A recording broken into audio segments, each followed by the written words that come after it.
Okay, let's install connector to LED strip lights. Step 1. Take a connector and insert the LED strip inside.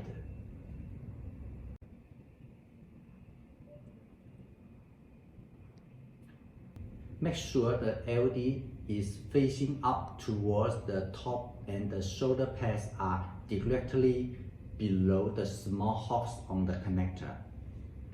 Step 2. Double check the polarity of the strip to match the positive marking together and the negative marking together. Step 3. Once everything is in order, using pliers to lock the connector closely. Make sure the soldering pads fully touch the conjunction metal.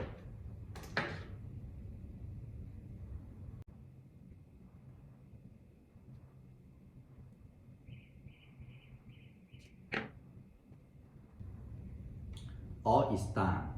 Let's light up the strip.